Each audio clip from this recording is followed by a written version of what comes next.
technical session by CA Dr. Arpit Haldia sir on rights and duties during the assessment and appeal proceedings. I request Advocate Tejas Shah sir and Shailesh Makwana sir to kindly escort CA Dr. Arpit Haldia sir onto the dais along with the dignitaries CA Sanjeev Butt sir, CA Piyush Panchal sir, Shailesh Makwana sir, Advocate Narendra Karkar sir, Advocate Dipesh Shakwala sir. We welcome you all onto the dais. We are honored to have CA Dr. Arpit Haldia sir here today amongst us. Let me now attempt to introduce sir. It is my privilege to introduce Arpit sir, a multifaceted professional with over 21 years of experience. He is both an advocate and a chartered accountant holding a PhD and numerous other professional qualifications. Dr. Haldia is a renowned expert in GST, having honored 9 books on the subject, including publications with Taxman and ICAI. He is a sought-after speaker at the national conferences and serves as a visiting faculty for the ICAI and government training institutions. We are honored to have you with us, sir, here today. I extend a formal welcome to CA Arpit Haldia sir and request Advocate Tejas Shah sir to present sir with a book.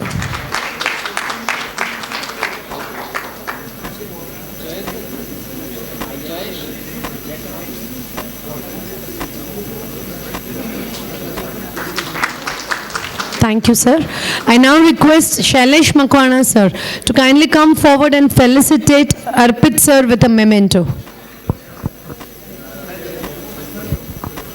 Kindly accept this as a token of gratitude from all of us. Thank you, sir. Please put all your hands together as I take the privilege to welcome CA Dr. Arpit Haldia sir to the podium to commence his presentation. So the stage is all yours.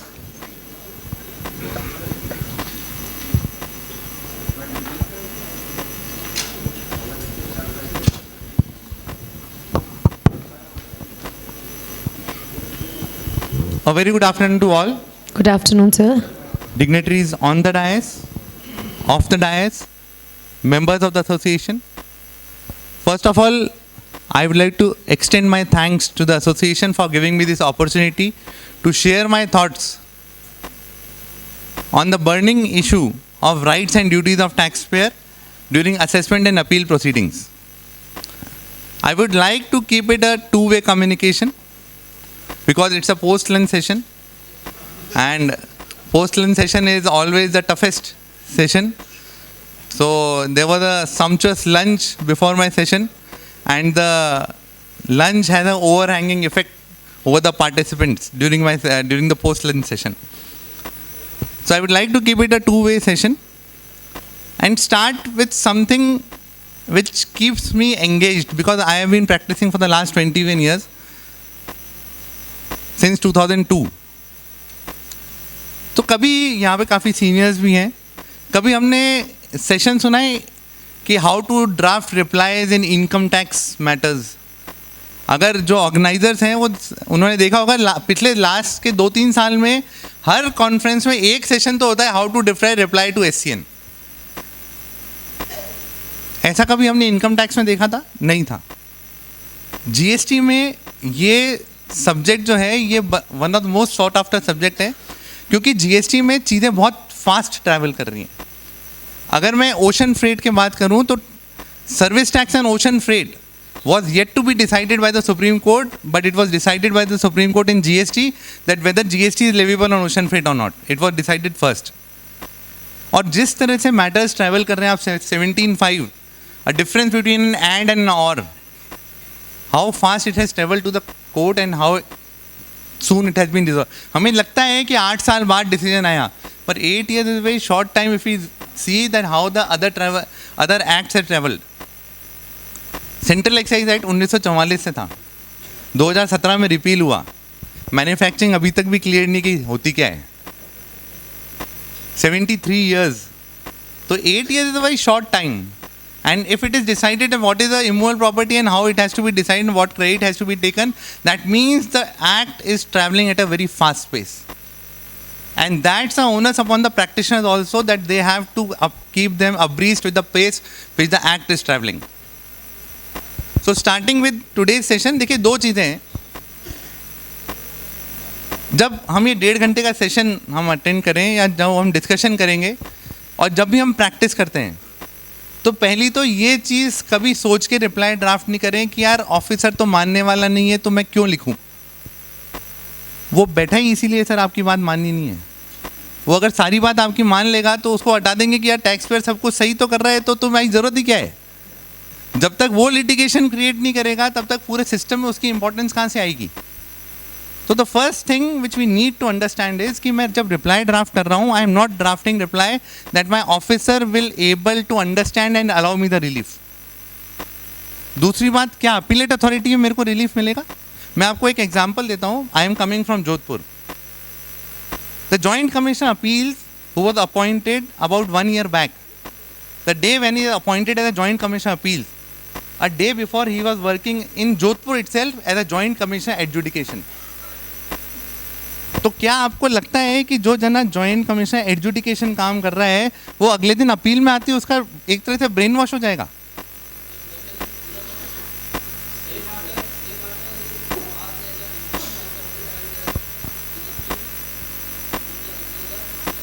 पर वो decide नहीं करा होगा sir appeal में उसने. हाँ वो कर.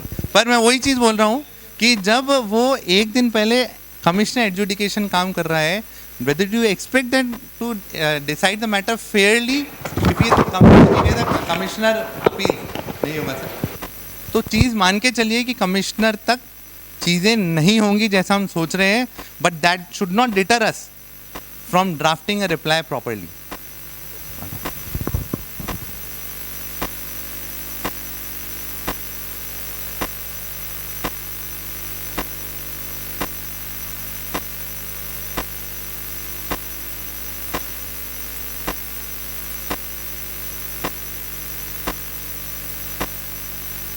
दिसंबर 17 के बाद 28 दिसंबर 17 को भरने की कोशिश करी, तो whether I was allowed to file my TRAN 1. मैं मेरिट पे बहुत स्ट्रांग था, मेरे पास सारी इनवॉइसेस थी, मेरा रिटर्न एकदम सही था. क्या मेरे को एग्जीक्यूटिव्स या एडमिनिस्ट्रेटर्स ने अलाउ किया कि 28 दिसंबर 17 को मैं ट्रान 1 भर के क्रेडिट ले लूं अगर मैं एक दिन चूक गया था. मेरे को इंतजार कहां तक करना पड़ा, 2022 का, वो भी कब, जब सुप्रीम कोर्ट का डिसीजन आया. और तब तक वो जो ट्रान 1 की क्रेडिट थी वो मेरी ड्यू टू टाइम इफेक्ट घट के आधी रह गई थी. भाई जो चीज़ अगर मेरे को 1 लाख रुपए की क्रेडिट 2017 में लेनी थी, अगर मैं 2022 में ली तो इफेक्टिवली वो कितने रुपए की रह गई, 50,000 की रह गई. 5 साल का ब्याज का अगर इम्पैक्ट देखें 50,000 की रह गई. तो वही चीज़ है कि जब मेरा प्रोसीजर लैप्स अगर इतना सीरियसली कानून बनाने वाले या ऑफिसर्स लेते हैं, तो मैं जब अपना रिप्लाई ड्राफ्ट करता हूं तो मैं उनके प्रोसीजर लैप्सेस को क्यों इग्नोर कर दूं. यहां पे जितने लोग हैं सबके पास 3B वर्सेस 2A के नोटिस आए होंगे. जो 3B वर्सेस 2A के जब नोटिस आते हैं तो what is the first point that we make, कि sir I am a genuine purchaser, मेरे पास इनवॉइसेस हैं, मेरे पास पेमेंट मैंने किया है, मेरे को गुड्स रिसीव हुए हैं. That is the first point that we always make.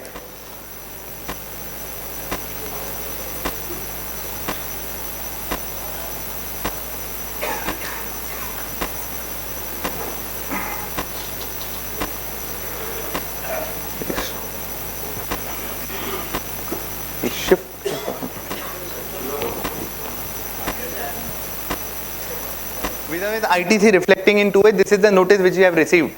Is it a correct notice? अगर आपको इस तरह से मिलता है तो is it a correct notice कि मेरे को पहला रिप्लाई वही देना चाहिए कि मैं एक जेन्युइन परचेजर हूं, मेरे पास गुड्स आए थे, मैंने पेमेंट किया. एक सिंपल सा एग्जांपल लेते हैं. अगर मैंने मेरी 1920 क्रेडिट 20 अक्टूबर 2020 के बाद में ली है, So what is the non-compliance? What is the relevant provision of which non-compliance I have made? Section 16, subsection 4.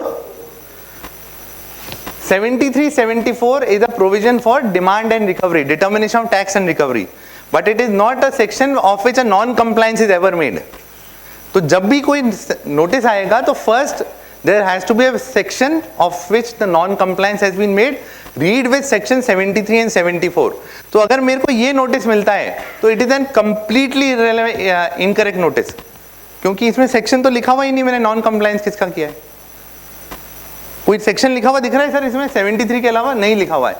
तो मेरा पहला रिप्लाई क्या होना चाहिए कि sir the notice is incorrect because it is not providing the relevant section of which the non compliance has been made. अब interestingly क्या होता है कि हमको ऐसा मिलता है, हम तैयार, हम में मैं भी शामिल हूँ. It is not that I am very intelligent, हम में मैं भी शामिल हूँ. I am talking about a fraternity. हम खुद बताते हैं कि सर मैंने सेक्शन 16 का कंप्लायंस किया है, मेरे पास माल आया था, मैंने पेमेंट किया है. इफेक्टिवली ऑफिसर को भी नहीं पता कि 3B2A के लिए सेक्शन कौन सा लिखना है. तो मैं अगर ग्राउंड नहीं बनाऊंगा तो इसका मतलब है मैंने उसकी प्रोसीजरल एरर को छोड़ दिया और मैं सीधे मेरिट पे चला गया.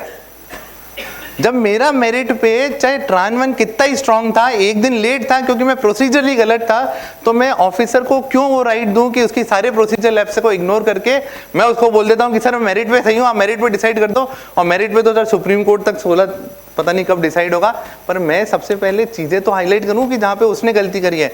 Second, The notice provided that why the penalty shall will not be levied under the provision of section 122. हमारे पास बहुत सारे ऐसे नोटिस आते हैं. पेनल्टी तो वो सोचते हैं कि भाई टैक्स के साथ पेनल्टी तो जुड़ी हुई है, जैसे इंटरेस्ट जुड़ा है वैसे डिपार्टमेंट को लगता है कि टैक्स के साथ पेनल्टी जुड़ी हुई है, तो वो ऐसा लिख के देता है whether it is a correct notice, whether it is a correct notice, कि वो मेरे को बोलते हैं कि why the penalty shall not be levied under the provision of section 122. Section 122 subsection 1 में 21 ऑफेंसेस है. सेक्शन 122(1)(a) में 5 ऑफेंसेस हैं, 122(2) में 10 ऑफेंसेस हैं, 122(3) में 5 ऑफेंसेस हैं. अगर मैं गिनूं भी तो करीब 35 से 40 ऑफेंसेस हैं 122 में. तो या तो मैंने 40 के 40 किए हैं, या तो मैंने 40 के 40 किए, तब तो 122 सही है. और अगर मैंने 40 के 40 नहीं किए तो the officer duty bound to provide me the relevant subsection and the clause and the relevant terminology of which the non-compliance and for which the penalty has sought to be levied. हम क्या करते हैं, उन्होंने बोला कि sir आपने ITC गलत ली है, आपकी बुक्स गलत है, तो मैं लिख के देता हूँ कि सर सेक्शन 122 सबसेक्शन 1 क्लॉज 7 का ऑफेंस मैंने नहीं किया है, मेरी बुक्स एकदम सही है, मेरे गुड्स एकदम रिसीव हुए थे, पेनल्टी उस सेक्शन में नहीं लगनी चाहिए. ऑफिसर बोलते मेरे को यही तो चाहिए था, मेरे को भी नहीं पता था कौन सा क्लॉज इन्वोक करना है, आपने बता दिया, अब आपने वही काम करा है, आपने वही काम किया है. तो देखिए जब भी हम नोटिस पढ़े तो the specific reading should be कि वो कौन सा क्लॉज इन्वोक कर रहा है, उस क्लॉज में क्या स्पेसिफिकेशन है और क्या मैंने उस स्पेसिफिकेशन का नॉन कंप्लायंस किया है या नहीं किया है. अब देखिए डिसीजन आप देखिए, सेक्शन 16(2)(c) इन्वोक किया था, ये मैं जीएसटी रेजिम के जजमेंट है, दिल्ली हाई कोर्ट जुलाई 2024. सेक्शन 16(2)(c) इन्वोक किया था. उन्होंने बोला भाई साहब तुमने नोटिस इशू किया, 16(2)(c) इन्वोक किया, ऑर्डर पास करते बोल दिया गुड्स मिले नहीं थे. तो 16(2) is not for non receipt of goods, 16(2) is for non-payment of tax by the supplier.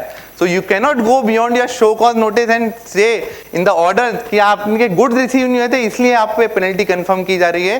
तो जब मैं notice के साथ में order पढ़ता हूँ और जब अपील बनाता हूँ तो सबसे पहला मेरा चार्ट क्या होना चाहिए, what were the relevant sections which were invoked in the SCN, what are the relevant sections which are being invoked in the order and whether they are similar because the order cannot go beyond the SCN. Reasons have to be brought out for invoking particular section. अब आप ये देखिए, ये Delhi high court जुलाई 2023 notice में लिखा हुआ है 17(5)(b) invoke करके आपकी आईटीसी डिनाई की जा रही है. हाई कोर्ट ने बोला 17(5)(b) का मतलब क्या है भाई, 17(5)(b) कैसे इन्वोक, कैसे नॉन कंप्लाई हुआ है, क्यों आईटीसी गलत है, रीजन तो लिखो. You cannot just blankly copy 17(5)(b) and say that there is a non compliance 17(5)(b) therefore ITC is rejected. हमारे पास सर 90% नोटिस आईटीसी के आते हैं जिनमें लिखा आता है सेक्शन 16 के तहत आपकी आईटीसी गलत है. अब 16 में तो बहुत सारी चीजें हैं। तो सबसे पहला मेरा ग्राउंड क्या होना चाहिए कि आपका नोटिस जो है वो वेग है। वृंदावन बेवरेजेस की नोटिस इज द फाउंडेशन। अब उस फाउंडेशन को हम चैलेंज नहीं करेंगे और हम सीधे मेरिट पे चले जाएंगे और हम खुद आइडेंटिफाई करके देंगे कि हमने कौन सी चीज नहीं करी है, तो ऑफिसर हमसे यही चाह रहे हैं। अब देखिए बहुत इंटरेस्टिंग सा ये सुप्रीम कोर्ट का जजमेंट है, बहुत पुराना, Mohinder Singh Gill versus chief election officer 1978। कई बार क्या होता है, ऑर्डर पास हो जाता है, हमने अपील फाइल कर दी, अपील फाइल करने के बाद अपीलेट अथॉरिटी ऑफिसर से उसके कमेंट्स मांगता है।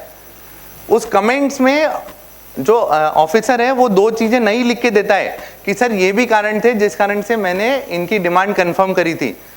तो इसमें सुप्रीम कोर्ट ने क्या बोला, भाई एक बार जब आपने ऑर्डर पास कर दिया ना, उसके बाद you can not adduce fresh reasons for passing that order. You become a functus officio, that means whatever has to be said, it has to be said by your order, because the order which speaks for itself is a speaking order. Or the responsibility on the officer is to pass a speaking order. It is not to pass an order. It is to pass a speaking order. So the order has to speak for itself. It is not that you can adduce fresh evidences, fresh reasons just to confirm or support your order during the course of appellate proceedings.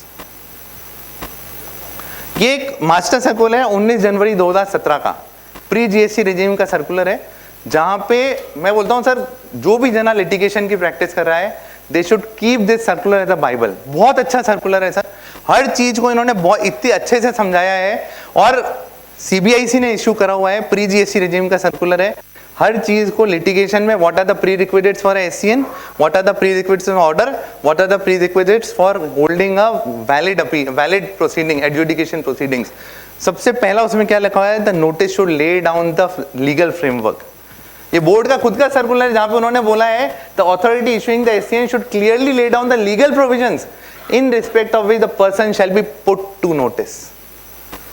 तो अगर मेरा notice इसको नहीं कर रहा है, that mean they are not complying with their own circular. हम उस बात पे आएंगे कि प्री जीएसटी रेजिम की चीजें पोस्ट जीएसटी रेजिम में कितनी वैलिड है, that we will discuss during the course of our discussion.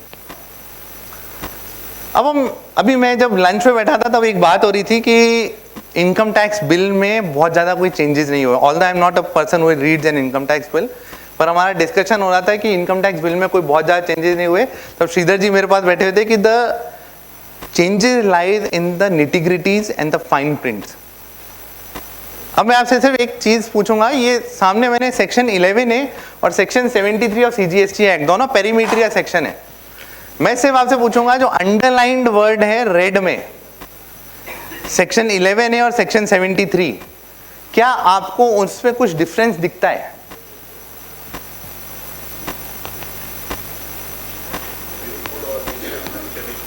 Sir इधर 73 में और उससे पहले मिस और स्टेटमेंट के बीच में. आपको क्या लगता है कि इसका इंपैक्ट क्या हुआ?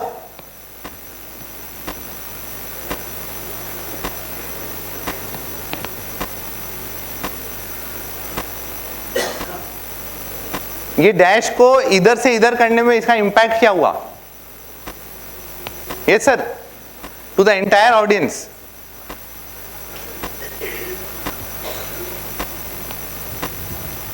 हाँ जी, यस.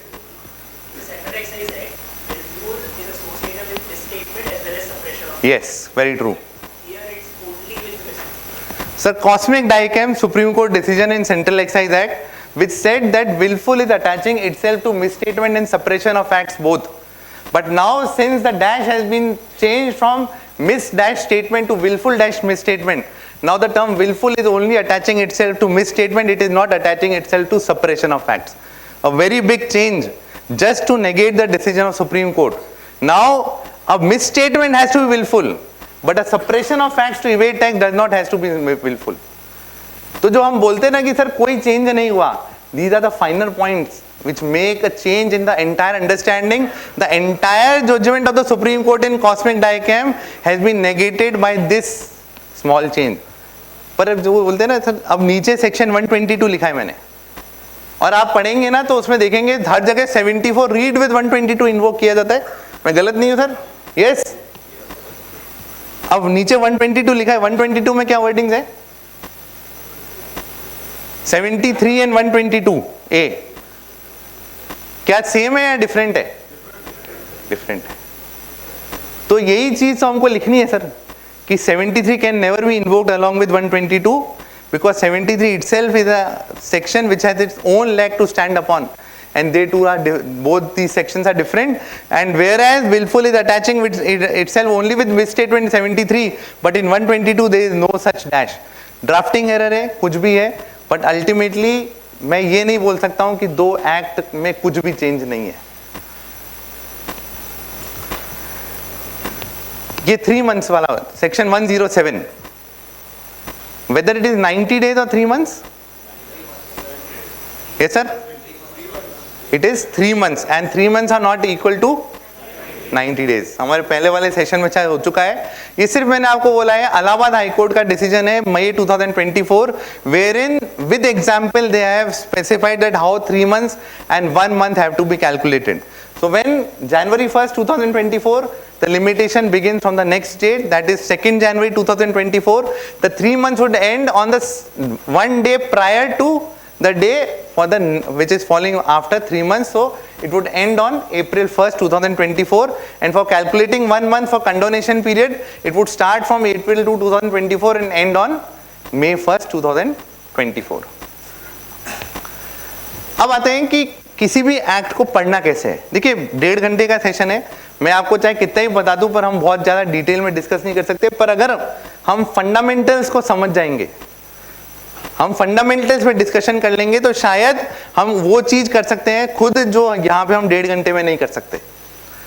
देखिए 2 तरह के ऑफेंसेस होते हैं, civil offence and criminal offence.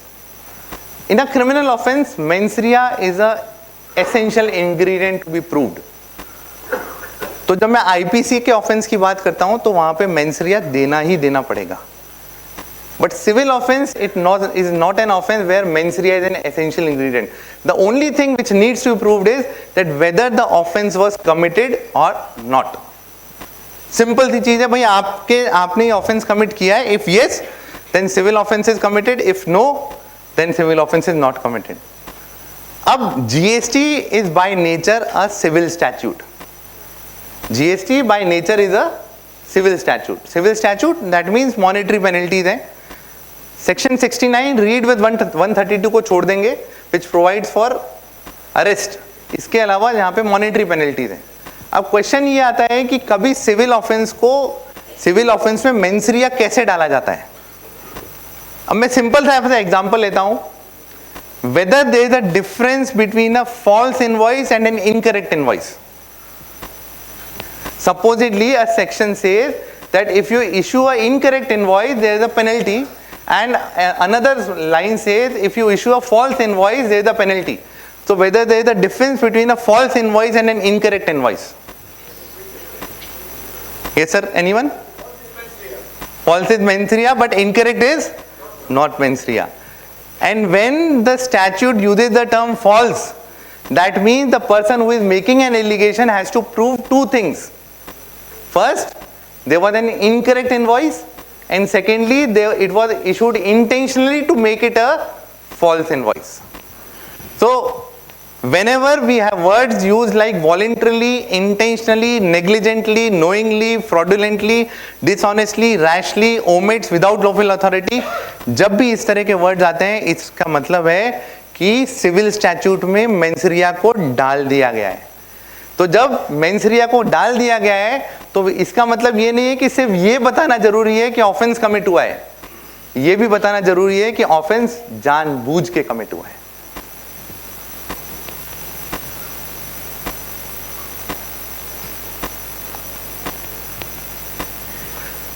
Now these are the basics of a litigation, जो इंटरप्रिटेशन एस्पेक्ट है या फिर किस तरह से पुराने एक्ट को नए एक्ट में हमको इंटरप्रिटेशन लेना है। अब हम लिटिगेशन की बात करते हैं तो this is how a litigation starts and till the end. There is a summon first, then there is an ACMT 10 और DRC 1A, then there is a advisory letter being issued by the department. CGST में बहुत common practice है, एक advisory letter issue होता है कि भाई आप ये टैक्स पे कर दो, वो पहले से ही बोल देता है भाई टैक्स पे कर दो। अच्छा, इंटरेस्टिंगली आपको 3 एडवाइजरी लेटर इशू हुए और फिर आपने उसका जवाब नहीं दिया, तो जब नोटिस आता है तो वो बोलते हैं कि सर हमने इनको 3 लेटर इशू किए थे, उन 3 लेटर में से किसी में इन्होंने इसका जवाब नहीं दिया, that means they had an intent to evade tax and that's why we are invoking section 74। यही चीज बोलते हैं, वो कैसे इंटेंट टू इवेड लेते हैं कि सर अगर आप सही होते ना तो हमने 3 लेटर आपको दिए थे, आप जवाब देते, आपने जवाब नहीं दिया, इसका मतलब है आप तो चोरी करने का इंटेंशन था, इसलिए हम आप पे 74 इन्वोक करते हैं। Allahabad High Court, September 2024, which says that the entire procedure is unknown in law of issuing a letter. Counsel on behalf of respondent was not able to indicate any provision under which such a letter could be issued by the authorities. तो जब law में आपके पास authority नहीं है, process नहीं है, तो मैं उसका कंप्लायंस करूं या ना करूं? How can that be held against me that there was an intent to evade by not responding to your letter? तो पहली चीज तो उस लेटर की कोई लीगल सैंटिटी नहीं है, and whenever you are making a reply and this provision has been invoked that you have not replied to the letter and therefore section 74 please make a point to refer this decision कि sir उसकी legal sanctity कुछ नहीं है, तो मैं करूं या नहीं करूं, इट इज हार्डली मटेरियल। अब इस लेटर को मेरे को कैसे मेरे लिए यूज करना है, मेरे बेनिफिट के लिए, that we will discuss going further in the session. So there is the advisory letter, then there is the show cause notice, then RUD and a third party statement. Third party statement कई जगह होता है जो हमारे पास third party statement हमारे against में use कर लिया जाता है। We are entitled to have a cross examination of a third party statement. That's a very normal practice. अब मैं आपको सिंपल सा एग्जांपल दूं कि ये क्रॉस एग्जामिनेशन क्या होता है। देखिए चीज क्या है, क्रॉस एग्जामिनेशन ऐसी कोई चीज नहीं है जो हम रोजमर्रा की जिंदगी में काम नहीं लेते। मान लीजिए कि मैं हर्षिल से बोलता हूं कि यार श्रीधर जी ने ये चीज गलत करी थी, और हर्षिल जाके श्रीधर जी को बोलता है कि यार अर्पित जी यार ऐसा बोल के गए थे कि आपने गलत करी। Shridhar ji knows that he is done the correct thing. वो क्या बोलते हैं कि यार अर्पित जी को एक बार मेरे सामने लेके आओ। वो कैसे ऐसे बोल सकते हैं? Now this what is this? This is a cross examination. कि यार मेरे सामने तो लेके आओ, मैं अभी दूध का दूध पानी का पानी कर दूंगा कि केस बेस पे बोल रहे हैं। मैं I have done the correct thing and since I was not present there how can he say anything about me with not me myself not being in the presence. So that is what is a cross examination. So whenever a third party statement has been relied upon, the cross examination can be sought, और 99% मान के चलिए sir cross examination नहीं देंगे, और नहीं देंगे तो हम भी तो वही चाहते हैं। मैं थोड़ी चाहता हूं कि क्रॉस एग्जामिनेशन दो, मैं तो चाहता हूं कि मैं तो लिखूं और आप मत दो। मैं तो आगे जाके बोलूंगा sir without cross examination if I have asked for a third party cross examination, the reliance upon the third party statement can never be made and it can never be used as a evidence against me. This is the basic thing which I want to rely upon, that's it. मेरे को थोड़ी चाहिए कि यार वो मेरे सामने लेके आओ, मैं बैठ के उसके स्टेटमेंट करूं और फिर उसके अगेंस्ट में फिर मेरे पे ओनस फिर मेरे पे शिफ्ट होगा उसको डिस्प्रूव करने का। पर अगर मैं मांगूंगा ही नहीं तो वो भी ड्यूटी बाउंड नहीं है। और फिर हाईकोर्ट में जाकर के जब काउंसिल बोलेगा कि सर थर्ड क्रॉस एग्जामिनेशन, तो हाईकोर्ट बोलेगा सर आपने नीचे फैक्ट के स्टेज पे तो मांगा नहीं, अब आप हाईकोर्ट में आकर के जब लीगल पॉइंट को डिसाइड करो तो आप क्रॉस एग्जामिनेशन मांग रहे हो। This is not done. तो मेरा जो शो कॉज नोटिस की स्टेज है, दिस इज द फाउंडेशन। और अगर जो चीजें मैंने यहाँ पे मिस कर दी, if the matter travels to high court, वो हमेशा मिसिंग रहेंगी। Cross examination, order being passed, appeal being filed against the impugned order. This is the basic document of litigation. Now starting with concept of assessment in GST. From the assessee perspective, section 2 clause 11 is the most powerful section for an assessee. Most powerful section. जो assessment की definition है, पूरा का पूरा सार ही इस assessment की definition में छुपा हुआ है कि किसी भी लिटिगेशन पे मेरी जिम्मेदारी कितनी है और डिपार्टमेंट की जिम्मेदारी कितनी है। अब अगर आप पढ़ें, assessment means determination of tax liability under this act. What are the relevant provision for determination of tax liability under this act? Section 73 and section 74 and includes self assessment. मैं आगे नहीं जाऊंगा, मैं सिर्फ यहां तक रुक जाऊंगा। Assessment includes self-assessment. That means a self-assessment is also an assessment in GST. And when does self-assessment takes place? Section 59 every registered person shall self assess the tax payable under this act. मतलब मेरे को मेरे tax को self assess करना है and furnish a return for each tax period as specified under section 39. तो मैं अपना आउटपुट टैक्स असेस करूंगा, मैं आईटीसी सेल्फ असेस करूंगा, उसको माइनस करके मैं अपना रिटर्न फाइल करूंगा. जब मैं रिटर्न सेक्शन 39 में फाइल करता हूं sir, the acknowledgement which I receive is the first assessment in GST. ये सेक्शन जो है इसका इतना बड़ा इंपॉर्टेंस है लिटिगेशन में. Section 59 say that when I file my GSTR 3B, this is the first assessment completed in GST.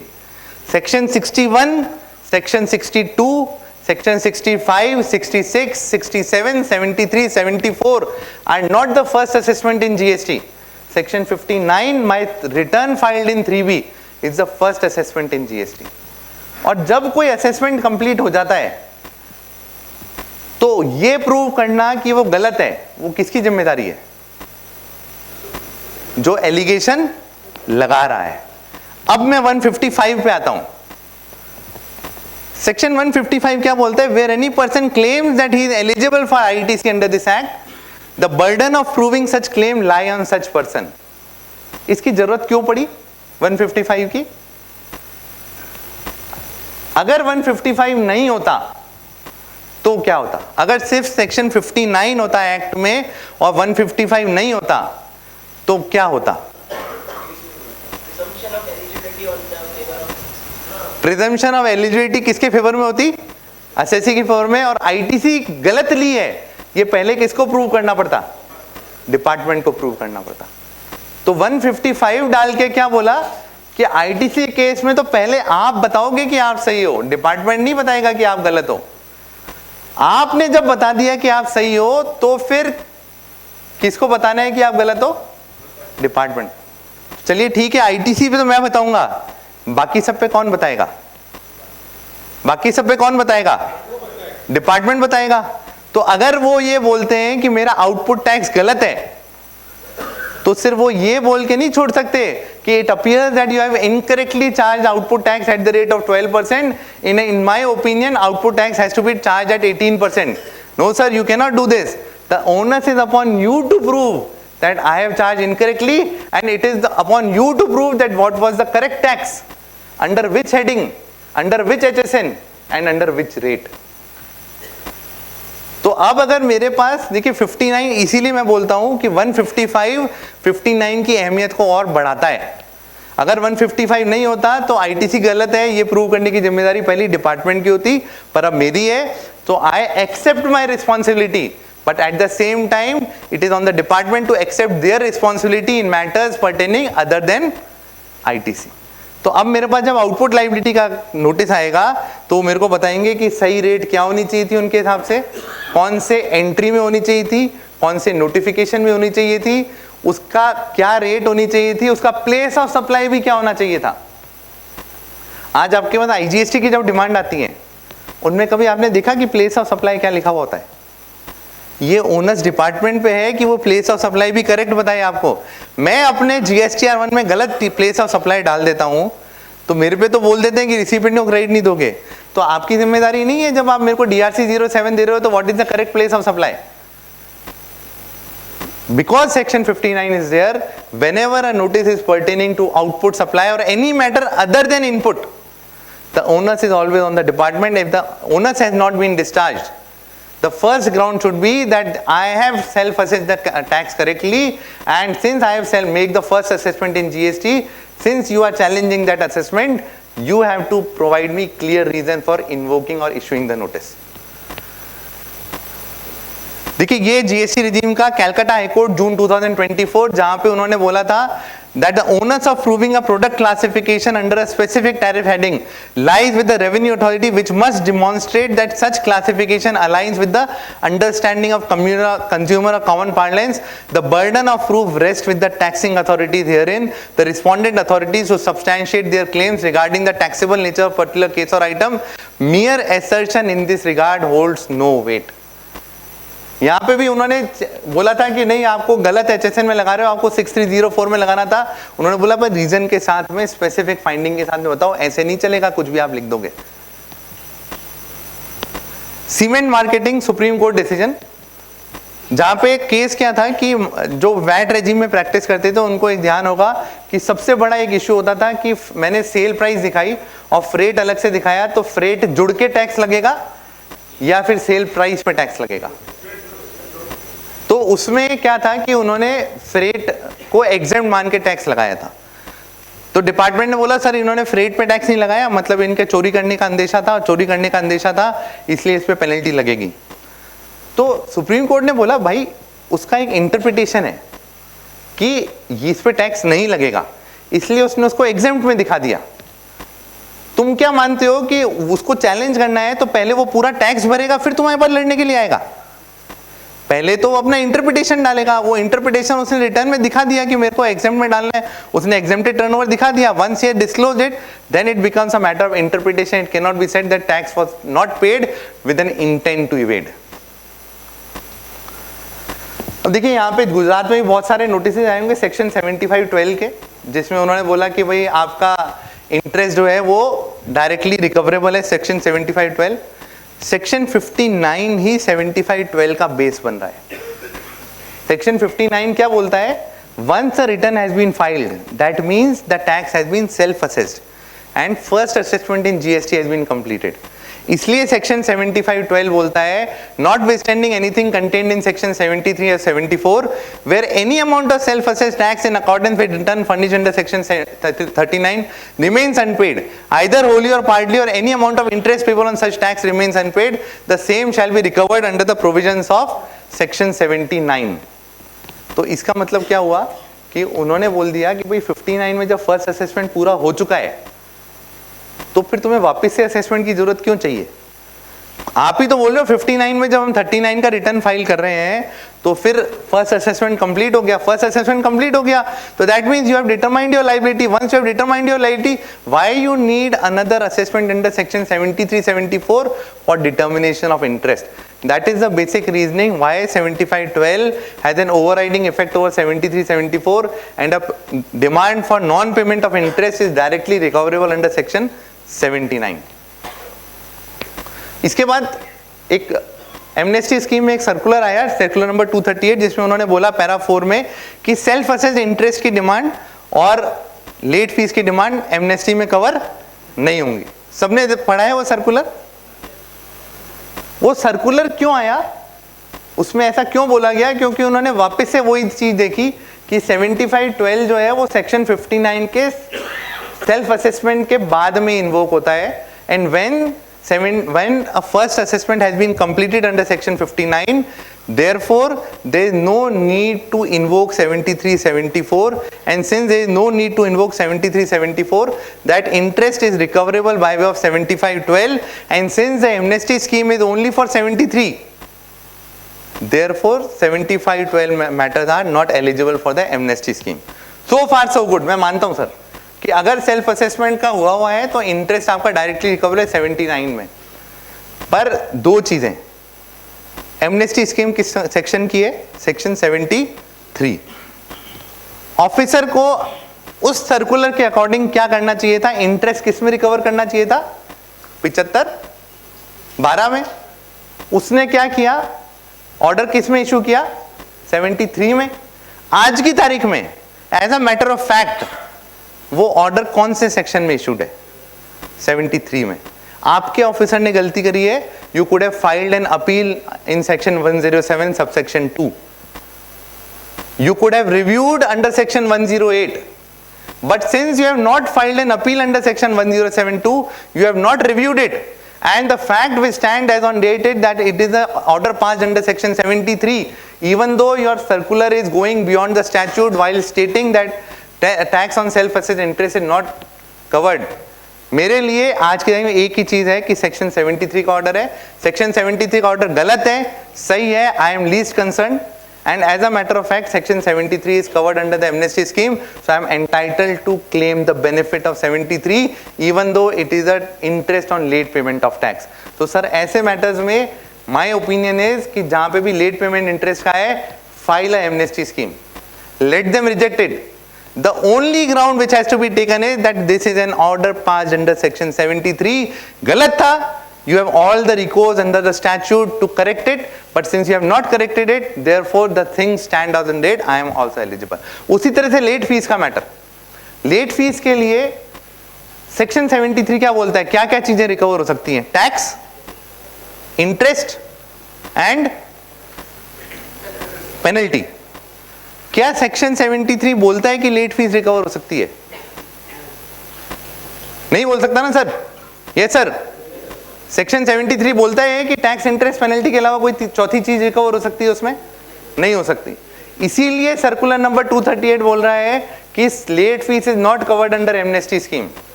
वो ये मानते हैं कि section 47 is the charging provision for recovery of late fees and ideally this late fees should have been recovered at the time of filing of return and therefore there is no need to invoke section 73. तो हम भी तो यही बोल रहे हैं sir, आज तक जितनी लेट फीस की अपील फाइल करी है उनमें एक ही चीज ली है कि sir 73 is not the relevant provision for recovery of late fees because it only speaks recovery of interest and penalty.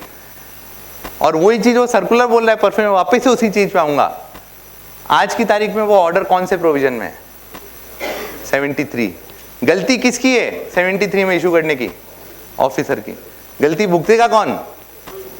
बस मेरे को लेट फीस के मैटर्स में भी एमनेस्टी लगानी है क्योंकि वो ऑर्डर आज भी 73 में है.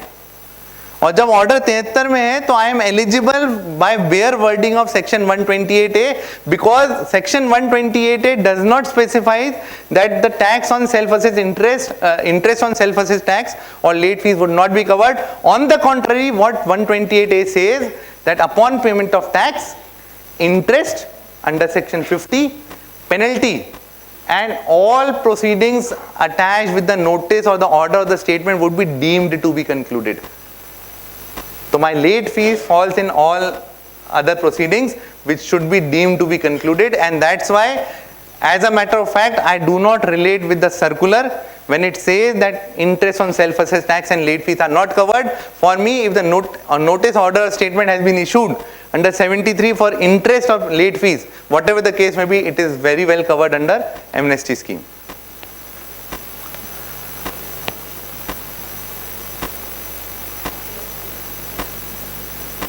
अब देखिए, जब हम हियरिंग पे आते हैं तो उसमें कई चीजें होती हैं जहां पे जुडिशियल प्रेसिडेंट्स जो हैं वो बहुत जल्दी डेवलप हुए हैं जीएसटी रेजिम में.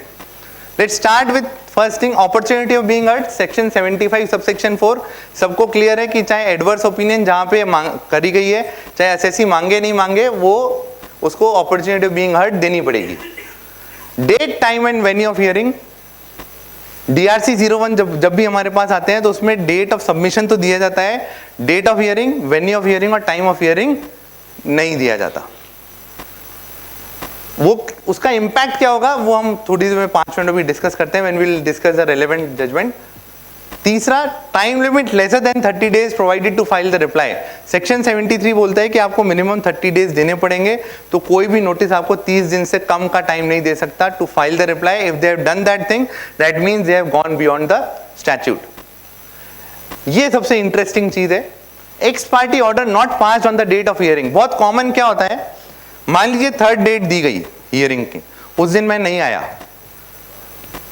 तो नॉर्मली क्या होता है, 1 महीने बाद ऑर्डर आ जाता है. उस ऑर्डर में क्या लिखा हुआ है कि that since you are not present on that date and 3 hearings were given to you, therefore an ex parte order has been passed against you. Allahabad high court का जजमेंट है 2024 जीएसटी रेजिम, जहां पे उन्होंने बोला, प्रिंसिपल क्या बोला, जिस दिन लास्ट हियरिंग हुई है, the notice proceedings, the proceedings of the entire hearing should clearly specify that on that date the order was reserved and would be passed on a subsequent date. हमने court को proceeding देखी है, high court की या supreme court की जब भी आती है तो वो क्या होता है, हियरिंग की डेट पे क्या, लास्ट डेट की हियरिंग पे क्या बोलते हैं, the judgment is reserved. Although it is delivered on a later date, that does not matter, but the judgment has been reserved as on that date.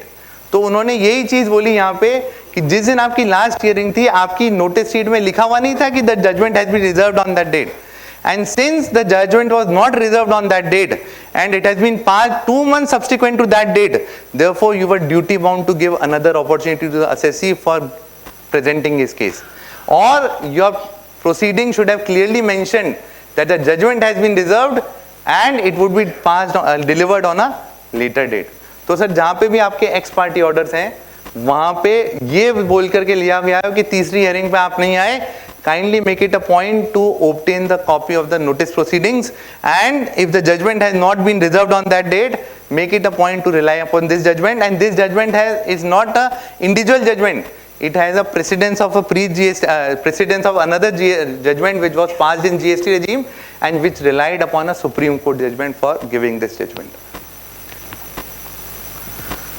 Opportunity of being heard prior to the date of filing of reply.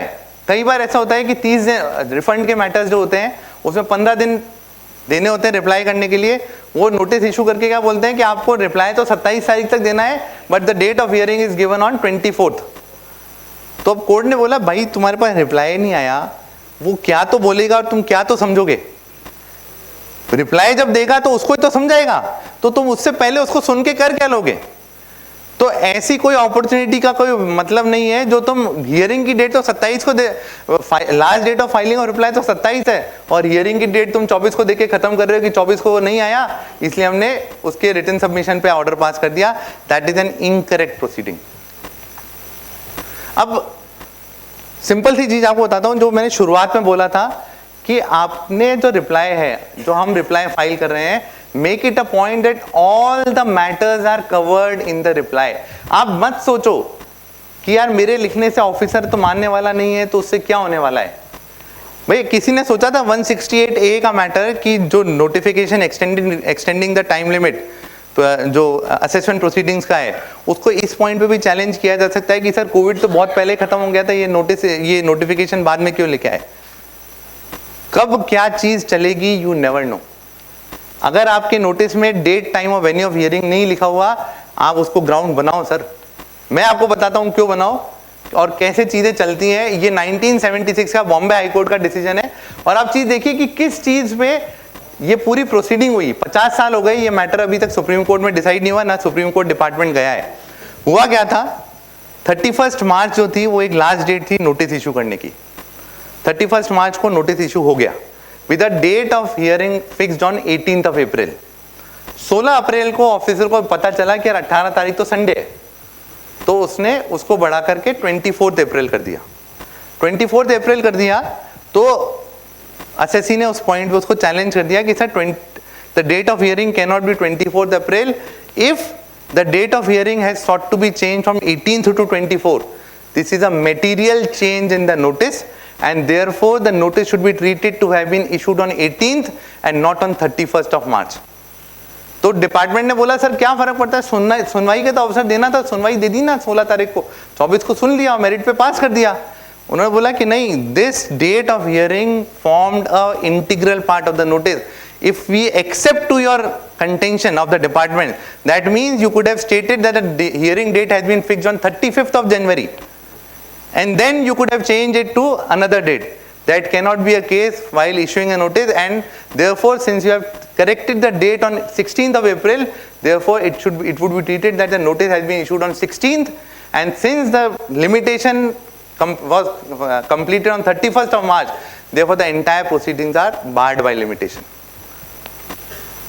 और हमारे पास तो ऐसे बहुत सारे cases हैं जहाँ पे CGST में या SGST में डेट, टाइम और वेन्यू तो लिखा हुआ ही नहीं आता, बाद में हियरिंग की अपॉर्चुनिटी दी जाती है और उसके बाद बोला जाता है कि सर आप वो सुन लो, आप सर इसको पॉइंट बना दो। मैं तो बोलता हूँ नहीं मानेगा आपका ऑफिसर, पर जब आगे जाकर के जब चीजें मेरिट पे या प्रोसीजर पे कंटेंट होंगी तो फिर ये पॉइंट जरूर डिस्कस होगा। कई बार ऐसा होता है कि मैं अपने डॉक्यूमेंट तो सबमिट कर देता हूं पर मेरे पास ऑर्डर आता है और उसमें वो बोलता है ऑफिसर कि सर इन्होंने ये डॉक्यूमेंट तो दिया ही नहीं था, और क्योंकि ये डॉक्यूमेंट दिया नहीं इसलिए हमने इनके चीज को प्रॉपर नहीं माना। तो इसमें ये गुजरात हाई कोर्ट का जजमेंट है, ऐसे दिल्ली हाई कोर्ट के बहुत सारे जजमेंट हैं जहां पे उन्होंने बोला है कि once the assessee has participated in the proceedings and he has submitted a detailed reply, the officer can not reject that such particular document was not furnish, उसकी ये ड्यूटी है कि वो उसको और एक अपॉर्चुनिटी दे और उससे वो चीज मांगे, और मांगने के बाद नहीं देता है तो वो उसके एब्सेंस में पास करेगा, नहीं तो वो सिंपल ये बोल के पास नहीं कर सकता कि ये डॉक्यूमेंट नहीं दिया गया था, हालांकि बहुत डिटेल रिप्लाई दिया गया था पर ये डॉक्यूमेंट नहीं दिया गया था, इसलिए इनके रिप्लाई को रिजेक्ट किया जाता है। कई बार ऐसा होता है कि हम अपना रिटर्न सबमिशन फाइल कर देते हैं पर उसके बाद हम हियरिंग प्रोसीडिंग्स में नहीं जा पाते और ऑफिसर बोलता है कि since no one appeared in the hearing proceedings therefore the matter is decided ex parte and this is the order which has been passed. इसमें बहुत सारे हाईकोर्ट है जिसमें जम्मू कश्मीर है, ये गुजरात हाईकोर्ट का भी डिसीजन है, वहां पे उन्होंने बोला है कि भाई अगर उसने रिटर्न सबमिशन दिया है and even if he has not appeared in the hearing, that does not mean that the officer is not duty bound to consider the written submission which is there on the record. He is still duty bound to consider written submission and merely for the hearing would not allow him to pass an ex parte order. तो officer कर देगा, but this decision would help you in appellate proceedings that my written submission was on record but still the order has been passed without considering my written submissions. देखिए act में छोटी छोटी चीजें कितनी सारी, हम सब ये मान के चलते हैं कि सारे कम्युनिकेशन जो है वो ऑनलाइन होने चाहिए जीएसटी में, सब मानते हैं सर, सब मानते हैं कि जीएसटी में सारे सबमिशन ऑनलाइन होने चाहिए, पर अगर आप रूल्स को देखेंगे तो बहुत इंटरेस्टिंग सी चीज निकल के आएगी। रूल 100 सब रूल 1 बोलता है, ये 3 प्रोविजन है, 100 रूल 142 रूल 142 सब रूल 7, जहां पे वो बोलता है कि द नोटिस और any document should be uploaded electronically. ये कहीं ये नहीं बोल रहा है कि पोर्टल पे अपलोड होना है, कहां पे अपलोड होना है, the notice should be uploaded electronically. उसके साथ रूल 142A देखेंगे तो वहां पे दिखा हुआ है shall be uploaded electronically on the common portal. फिर उसके बाद हम नीचे रूल 88C 88D देखेंगे तो वो क्या बोल रहा है, shall be intimated electronically on the common portal and a copy of such intimation shall also be send to the email address. तो इसका मतलब क्या है कि जहां पे उनको ईमेल एड्रेस साथ में डालना था वहां पे ईमेल एड्रेस साथ में डाला है, तो जहां पे उन्होंने सिर्फ ईमेल एड्रेस पे कम्युनिकेशन किया है वहां पे DRC 01 या DRC 07 जो है वो प्रॉपर मोड ऑफ कम्युनिकेशन नहीं है। फिर उसके बाद रूल 8 या रूल 9 में आएंगे तो वहां पे दे रखा है शैल बी इशूड इलेक्ट्रॉनिकली। तो आप देखेंगे तो पूरे रूल्स में अलग अलग टर्मिनोलॉजी यूज करी हुई है। जहां पे हम लिमिटेशन को क्वेश्चन कर रहे हैं वहां पे ये जो वर्डिंग्स यूज करे हुए हैं, जैसे मान लीजिए कि आपके पास कोई ऑर्डर ईमेल से आ गया, उसने पोर्टल पे चढ़ाया ही नहीं, तो you can always say that sir email is not the mode of communication. Had it been the case similar wordings to rule 88C और 88D would have been inserted in rule 142 sub rule 1. The legislature or the rule makers were well aware that what is the correct mode of the communication, whether email is the correct mode or uploading on the common portal. Filing of reply. अब कई बार जब हम filing of reply की बात करते हैं तो उसमें आता है कि जीएसटी रेजिम के जजमेंट, सर कि जीएसटी रेजिम में तो जजमेंट्स ही नहीं है, तो हम ढूंढते हैं कि यार इस पॉइंट पे जजमेंट अवेलेबल है कि उस पॉइंट पे जजमेंट अवेलेबल है, और क्योंकि अभी 7-8 साल हुए हैं तो कुछ पॉइंट पे तो मिल जाता है पर काफी पे हमको मिल नहीं पाता जजमेंट। तो ये कलकत्ता हाईकोर्ट का जजमेंट है अगस्त 2023 का, जहां पे उन्होंने बहुत अच्छी बात बोली है that the officer was duty bound to take note of the ratio decidendi which can be culled out in various decisions which have been relied upon by the appellant, more particularly the decisions which were rendered during the service tax regime. इसका मतलब है court ने भी माना है कि service tax regime के judgements की रेलेवेंस खत्म नहीं हुई। इनकम इनपुट टैक्स क्रेडिट, सबसे ज्यादा कॉमन डिसीजन जो डिपार्टमेंट मेरे अगेंस्ट में रिलाई अपॉन करता है वो कौन से हैं sir? ALD automotive, ALD automotive मेरे अगेंस्ट में, जयाम एंड कंपनी जो मेरे अगेंस्ट में यूज किया जाता है, गोदरेज बॉयस मैन्युफैक्चरर्स जो मेरे अगेंस्ट में यूज किया जाता है, ये सब जीएसटी रेजिम के जजमेंट है क्या सर? ये सब जीएसटी रेजिम के जजमेंट है क्या सर? सुप्रीम कोर्ट के कि भाई ITC is a benefit nor a vested right, जो प्रिंसिपल ये सब कौन से रेजिम के जजमेंट है? प्री जी। तो जब डिपार्टमेंट मेरे अगेंस्ट में प्री जीएसटी रेजिम के जजमेंट यूज कर सकता है तो मेरे को किसने रोका है कि मेरे फेवर के जजमेंट्स में प्री जीएसटी रेजिम के मैं उनको यूज कर लूं? अब आप देखिए can penalty be levied in matters involving interpretation of the statute. ये प्री जीएसटी रिजीम का जजमेंट है, international merchandising company versus commissioner service tax, supreme court decision. Can penalty be levied where in tax paid before the issue of notice, Bangalore CESTAT. Can penalty be levied when department had conducted audit earlier and had knowledge about the activities of taxpayer since then, Allahabad Sestate. Can mere non-payment of duties is not equivalent to collusion or willful misstatement, Supreme Court in case of Northern Operating System. ये सब judgements जो हैं ये pre GST regime के judgments हैं। ये हम GST में ढूंढने की कोशिश करते हैं, पर ये प्रिंसिपल तो पहले से ही ले डाउन करा हुआ है। तो what is stopping us on relying on these judgments? और ये कलकत्ता हाई कोर्ट का जजमेंट है, वो यही तो बोल रहा है कि जो प्री जीएसटी रिजीम के जजमेंट्स हैं, जो पेरीमेटेरिया है, जिनका रेशियो डेसिडेंटी सेम है, उसको आप रिलाई अपॉन कर सकते हो। अब देखिए, ये टैक्समैन पोर्टल का सिर्फ समरी है। सेंट्रल एक्साइज एक्ट के 18,165 जजमेंट है, सेंट्रल एक्साइज रूल के 7,932 जजमेंट है, टैरिफ एक्ट के 2300 जजमेंट है, सैनवेट क्रेडिट रूल्स के 2600 जजमेंट है और सर्विस टैक्स के 9,500 जजमेंट्स हैं। ये जजमेंट्स हैं प्री जीएसटी रिजीम के, जिनको हम इसलिए छोड़ देते हैं कि यार जीएसटी में जजमेंट ढूंढना है। अब कौन से प्री जीएसटी की रिजीम के जजमेंट्स मेरे लिए रेलेवेंट होंगे? तो सबसे पहले पेरीमेटेरिया, कि पेरीमेटेरिया क्या है। वो जजमेंट जो पेरीमेटेरिया है, वो जजमेंट मेरे काम के हैं। पेरीमेटेरिया स्टैट्यूट क्या है? ये दिल्ली हाई कोर्ट ने बोला था, other acts which deal with the same subject matter on same lines is a pari materia statute. तो मैं ये बोल सकता हूं कि इनकम टैक्स की service tax, central excise, VAT, जिनको मर्ज करके जीएसटी बनाए, these all are pari materia statutes.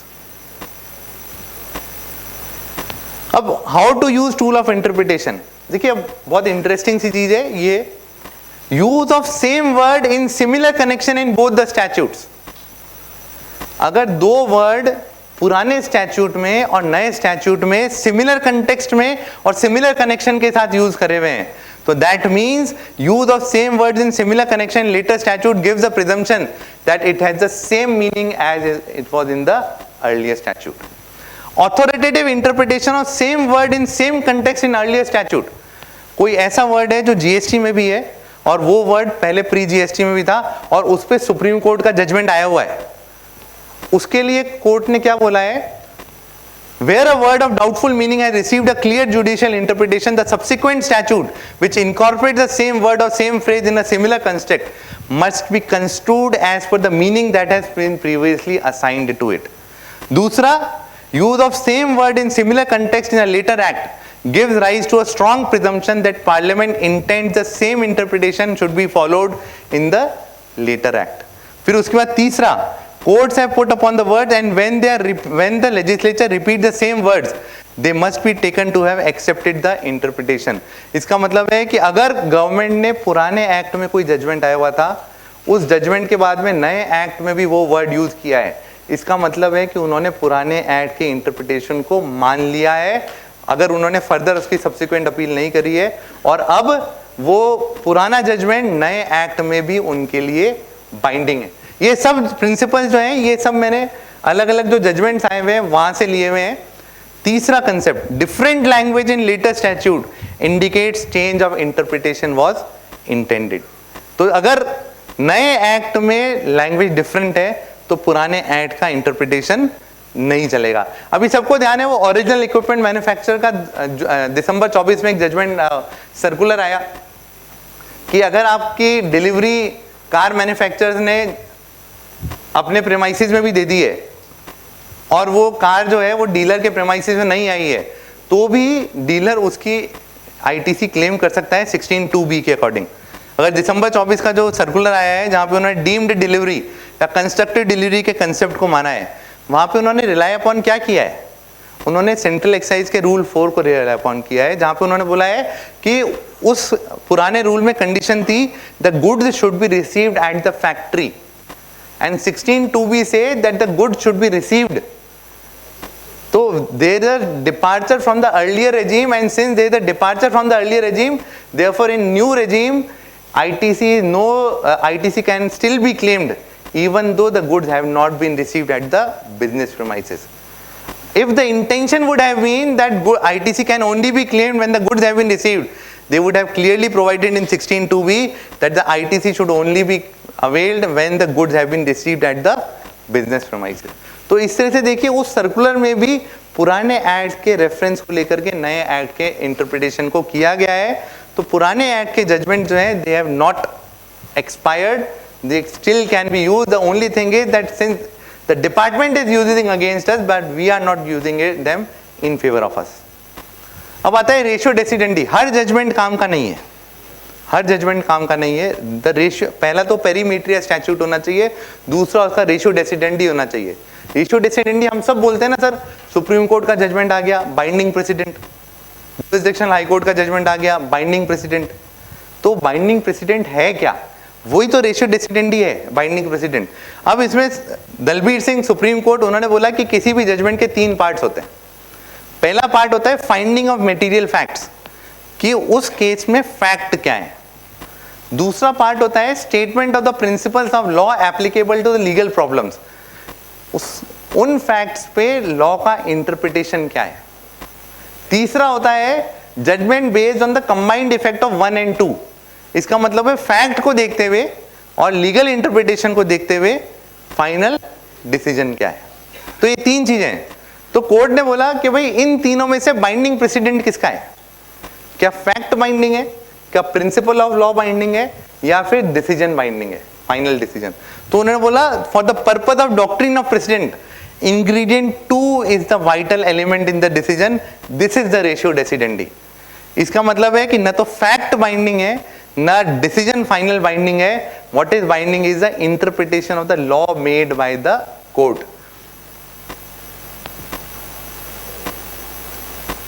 तो अब देखिए नॉर्दर्न ऑपरेटिंग का जजमेंट है 2022 का सर्विस टैक्स रेजिम का.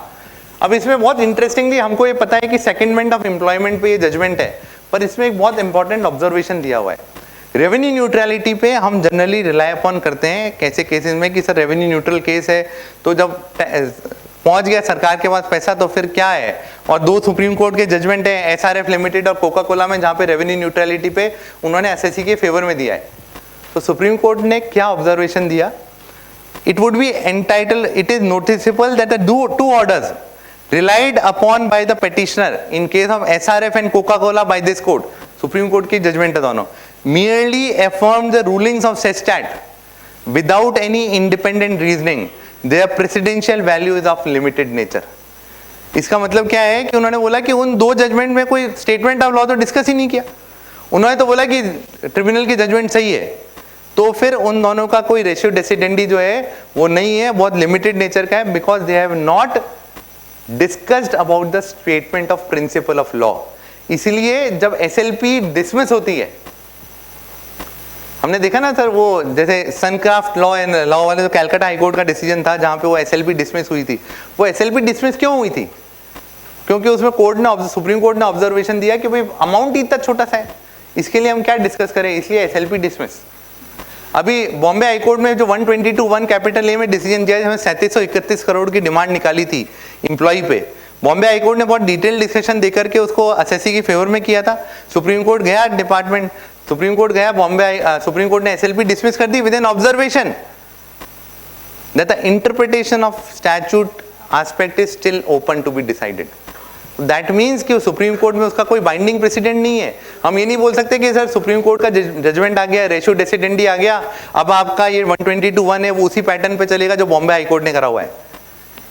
क्योंकि रेशियो डेसिडेंडी क्या है, the statement of principles of law, and once the judgment does not discusses upon the statement of principles of law, its binding precedent is only of a limited nature. अब चीज आती है कि sir मैं किसी case की foundation को कैसे बनाऊं. मेरे लिए सबसे इंपॉर्टेंट पार्ट जो होता है वो ये नहीं होता कि वो ट्रिब्यूनल क्या जजमेंट दे रहा है. The important part is how the case is being built from the foundation. अब एग्जांपल लेते हैं, ये कैलकाटा हाईकोर्ट का डायमंड बेवरेजेस का डिसीजन है. मैं पूरा डिसीजन नहीं, हम इसको प्रैक्टिकली समझेंगे इसको कि क्या मैटर. आप सबके पास लेटर आता है कि भाई आप आपके SSC का ये पीछे वाला सप्लायर जो है इसका रेट्रोस्पेक्टिव डेट से कैंसिलेशन हो गया है, इसलिए आपको ये ITC एलिजिबल नहीं होगी. अब उस लेटर की लीगल सेंटिटी तो हमने डिस्कस करी, कुछ है ही नहीं, पर उसको हमको अपने फेवर में कैसे यूज करना है। देखिए मेरे पास लेटर आया कि आपका एक क्लाइंट है जिसका पीछे वाले का रजिस्ट्रेशन कैंसिल हो गया सप्लायर का, इसलिए आपकी रजिस्ट्रेशन आपको आईटीसी डिनाई करी जा रही है। लेटर मेरे पास आया, the first thing which I need to do is discharge the own burden of proof under section 155। मैं सबसे पहले उनको लेटर में लिख के दूंगा कि sir in this letter I am submitting the copy of invoices, the ledger account, the proof of delivery of the good, the bilty and the proof of payment of the freight. This is what is required under section 155 with ecom guild trading decision. इसके बाद अब मैंने burden पूरा कर दिया, अब ball किसके court में है? डिपार्टमेंट के कोर्ट। अब मैं उनको बोलूंगा सर इसके बाद अब आप मेरे को ये चीजें प्रोवाइड कराइए। क्या चीजें प्रोवाइड कराइए? सबसे पहले मेरे को उस डीलर का कैंसिलेशन ऑर्डर चाहिए। वो बोलेगा भाई क्यों चाहिए? कि सर सेक्शन 107 वो क्या बोलता है, any person aggrieved by the order of the judicial officer can file an appeal. So I am falling with in the ambit of aggrieved person. मेरे को उसके कैंसिलेशन के कारण आईटीसी डिनाई करी जा रही है, so I have the right to receive the cancellation order and file an appeal against the order. We have done this, we have done this. हमारा एक डीलर था जिसका दिल्ली में रजिस्ट्रेशन कैंसिल हुआ था सप्लायर का, हमने कॉपी ऑफ ऑर्डर मांगी, हमने पीवी की रिपोर्ट मांगी, पर्सनल वेरिफिकेशन, उसने हमको प्रोवाइड कराया। 99% केस में देते नहीं है, हम प्रोवाइड कराया। हमने उसकी क्रॉस अपील दिल्ली में फाइल करी और बोला सर कि पर्सनल वेरिफिकेशन 5 अगस्त 23 से पहले करी गई थी। पीवी में 5 अगस्त 23 से पहले रूल 25 ये बोलता है कि जिसकी पीवी हो रही है उसको पर्सनल नोटिस देंगे that the PV would be conducted on this date, whether any notice was served to the dealer on that date, and your personal verification physical verification report is stating that dealer is non existent. कौन सी date से? आज की date से, पहले की date से, कौन सी डेट से? आपकी तो फिजिकल वेरिफिकेशन रिपोर्ट बोलते हैं फोन करा मिला नहीं इसलिए कैंसिल्ड। तो कैंसिल तो आज की डेट से करोगे, पहले की डेट से कैसे करोगे? If do not have the evidences.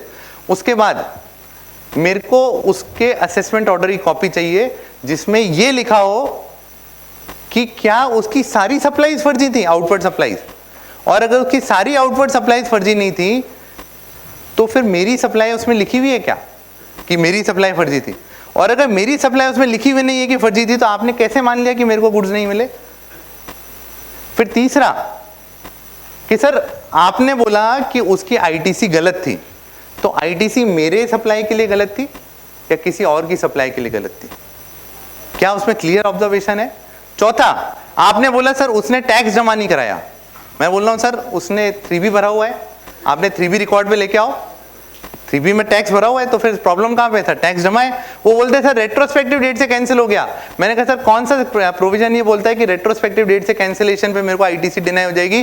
The provision से that the dealer should be registered on the date of making the supply and he was registered on the date of making of the supply. वो बोलते हैं sir 1 भरा है 3B नहीं भरा। मैं बोलता हूं सर एविडेंस लेके आओ 76 इन्वोक किया कि नहीं किया।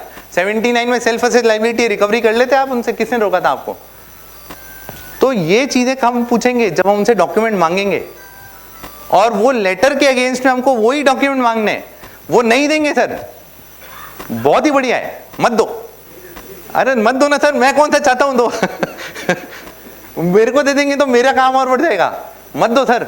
मैं तो उनको बोलूंगा सर कि जब ये ऑर्डर पास हुआ था तब रिकॉर्ड पे कुछ भी एविडेंस अवेलेबल नहीं थे, सिर्फ और सिर्फ एक अलर्ट सर्कुलर के बेस पे ऑर्डर पास किया गया है without obtaining any evidence from the supplier even though I had asked for it and without independent application of the mind, therefore this order is incorrect. मैं merit पे क्यों जाऊं कि सर 16(2)B 16(2)C 16(2) है? मैंने अपनी डॉक्यूमेंट्स फर्निश कर दिए। Either they should have impeached my document that these documents are incorrect, and also once I have asked for the information from them, they are duty bound to provide me those information because it is falling within my legal rights. और यही Calcutta high court का judgement बोलता है कि sir जब उसने अपना 155 discharge कर दिया था और उसने डॉक्यूमेंट मांगे थे, why you proceeded directly for issuance of DRC 01 and passing the order when the dealer had discharged his initial burden of proof.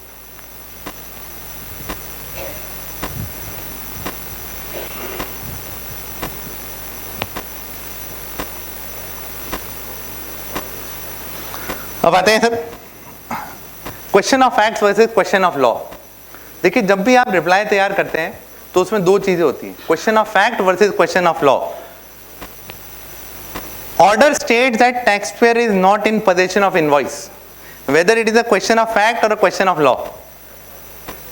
Question of fact.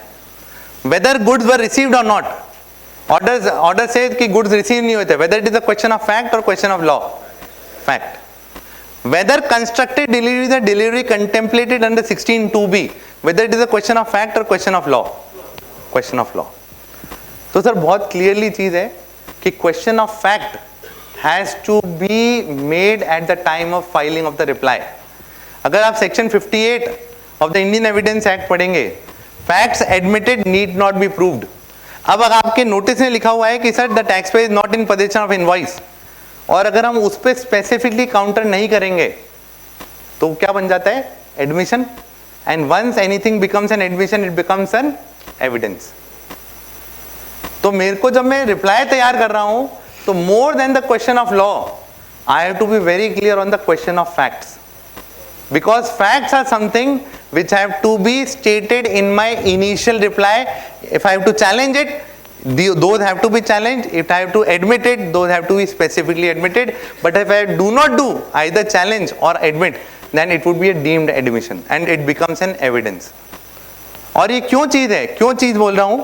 क्योंकि सुप्रीम कोर्ट ने बहुत सारे डिसीजन बोला हुआ है the question of fact can only be challenged in the initial proceedings, but a question of law can be raised at any point of the proceedings. तो आपने section 16 की कॉन्स्टिट्यूशनल वैलिडिटी को अपने रिप्लाई में challenge नहीं किया, high court में ground लिया जा सकता है. पर अगर आपने ये चैलेंज नहीं किया कि सर मेरे को गुड्स ही नहीं, उसने बोला गुड्स नहीं मिले थे, आपने कुछ भी नहीं बोला, तो हाई कोर्ट में जाके बोले सर, हाई कोर्ट में बोलेंगे सर मेरे को गुड्स मिले थे, हाई कोर्ट बोलेगा सर ऑर्डर में लिखा हुआ ना गुड्स नहीं मिले थे, आपने तो कोई इसको चैलेंज ही नहीं किया. हमको जब हम नोटिस को या ऑर्डर को पढ़ रहे हैं, नोटिस को रिप्लाई के लिए, ऑर्डर को अपील के लिए, तो we have to be very clear that what are the facts and what are the question of law, and whatever is the facts that have to be either admitted और have to be challenged. अब आता है prayer. अब prayer ऐसी चीज है जो reply तो लंबा चौड़ा लिखते हैं, पर प्रेयर जो है वो हम उस पर ध्यान नहीं देते. प्रेयर तो बोलते हैं कि सर वो ऑर्डर को क्वैश कर देना, बस ये हमारी प्रेयर होती है. बॉम्बे हाई कोर्ट का जजमेंट है सर, ये दिसंबर 2024, और बॉम्बे हाई कोर्ट ने क्या ऑब्जर्वेशन है, जीएसटी रिजीम का जजमेंट है. Though these are not grounds on which we are declining to entertain the petition, we must note that the petition must contain proper details. The prayer clause must refer to the precise order which are being impugned. The date of such orders and the authorities who make such orders should also be referred in the prayer clause. Otherwise, it becomes extremely difficult to deal with such petitions. Ultimately, these petitions are filed by or with the assistance of professionals, and therefore they should comply with the basic minimum requirements. हम कोई चीज मांगेंगे ही नहीं prayer में, तो court उसको क्यों देगा बेनिफिट? भाई बोलते हैं ना कि बच्चा रोता है तभी तो माँ दूध देती है. ठीक है, तो जो हमारी प्रेयर है it has to be very clear कि हम उनसे क्या चीज मांग रहे हैं. अगर मेरा रिलाइड अपॉन डॉक्यूमेंट है, उन्होंने नहीं दिया, तो it should be the first prayer कि सर रिलाइड अपॉन डॉक्यूमेंट के बिना जो ऑर्डर पास किया गया ये गलत है. मैं मेरिट्स पे बाद में जाऊंगा सर, पहले मेरे को चीजों को अपने फेवर में बनाना पड़ेगा.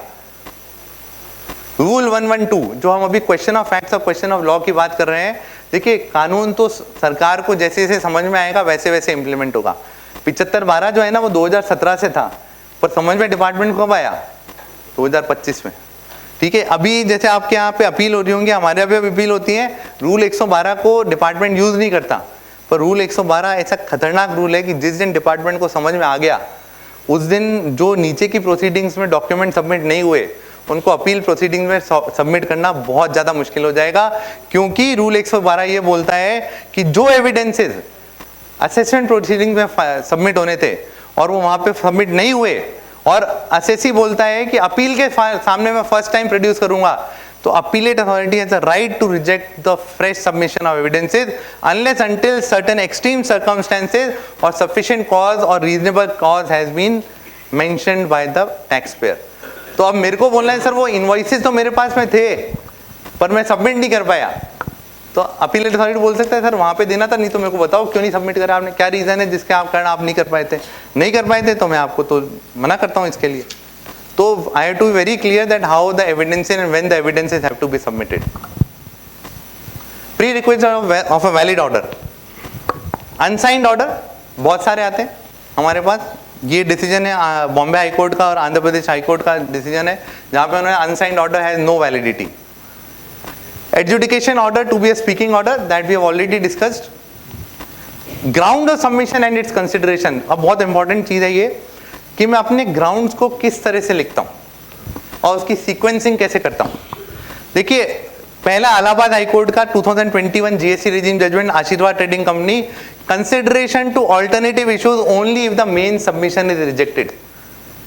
मतलब हम जब लिखते हैं ना in the alternative without prejudice to anything content our reserving the right to challenge on merits, इसका मतलब है मेरा ऑल्टरनेटिव ग्राउंड है सर, पहले आपको मेन ग्राउंड रिजेक्ट करना पड़ेगा। अगर आप सीधे ऑल्टरनेटिव पे चले गए तो आपका ऑर्डर प्रॉपर ऑर्डर नहीं है। तो मैंने सबसे पहला ग्राउंड अगर जुरिसडिक्शनल वैलिडिटी का बनाया है, so the officer has to discharge that ground. They cannot straight away go to section 16 बोल दे कि सर इनको गुड्स नहीं मिले थे इसलिए हम ये इनकी आईटीसी रिजेक्ट करते हैं। The first ground, if it is of jurisdictional validity, then it has to be discharged first. That's why it is very important that how the grounds are sequenced in my submission. इसलिए बोलते हैं ना preliminary set of objections, then the grounds on merit, उसके बाद alternative. तो मेरे को इसी तरह से करना है और आप ऑफिसर को करने दीजिए, उसको लास्ट ग्राउंड पे जाके डिसमिस करने दीजिए, उसको पहले 9 ग्राउंड छोड़ने दीजिए। पर जब अपील में जाएंगे तब सबसे पहला ग्राउंड ये होगा कि सर उन्होंने पहले 9 ग्राउंड कंसीडर करे बिना 10वें ग्राउंड पे मेरा डिसीजन किया है, which was an alternative ground and which was not my main ground.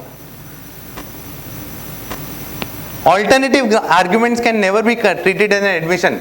कई बार ऑफिसर बोलते हैं देखो सर आपने इस ग्राउंड में मान लिया ना, आप गलत हो, तो आपके पुराने ग्राउंड्स क्यों माने। तो इसमें बॉम्बे हाई कोर्ट ने बोला कि भाई ये ऑल्टरनेटिव एडमिशन है, मेन एडमिशन तो कुछ अलग है। तो मेन जब हम वो डीवाई बीथल को यूज करते हैं तो DY Beathel can never be my main ground. DY Beathel जो मद्रास हाई कोर्ट का decision, it can always my alternate submission but it can never be my main ground, because अगर मैं इस point पे चला गया कि सर सप्लायर के अगेंस्ट में एक्शन नहीं लिया, तो ऑफिसर ने बोला सर सप्लायर को ढूंढा था मिला नहीं इसलिए कर दिया, खत्म हो गया मैटर। फिर आप जेन्युइननेस पे कहाँ क्वेश्चन कर रहे हो। तो आपको सीक्वेंसिंग कैसे करनी है कि सर मैं पहले तो हमको प्रोसीजरल और जुरिसडिक्शनल इश्यूज और प्रिलिमिनरी ऑब्जेक्शंस को लेने, फिर मेरिट पे चैलेंज करना है कि सर 16 गलत इन्वोक किया है, 3B2A लगता नहीं है। उसके बाद में सबसे लास्ट राउंड डीवाई बीथल होना चाहिए। पहले वो उन सबको डिस्चार्ज करेगा, फिर डीवाई बीथल पे आएगा कि सर सप्लायर के अगेंस्ट में एक्शन लिया गया था या नहीं लिया गया था। क्या मेरे हर पॉइंट को उनको एड्रेस करना है, मेरे हर ग्राउंड को उनको डिस्कस करना है। जो बोर्ड का सर्कुलर 19 जनवरी 17 का वो ये बोलता है कि the officer is expected to examine all evidences, issues and material record, analyse those in context of alleged charges in the show cause notice. He is also expected to examine all the points apply to the SCN.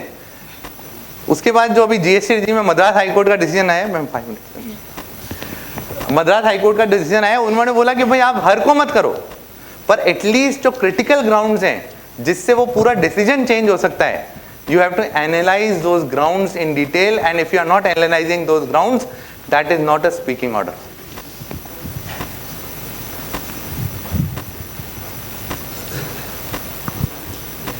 ये Madras high court और Calcutta high court का decision है, जहां पे कई बार हमने देखा है कि वो ऑफिसर लिख के बोल देता है कि the grounds of submission rejected as I am not satisfied, या फिर वो बोल देता है कि they were not satisfactory and confirm the demand made in the show cause notice.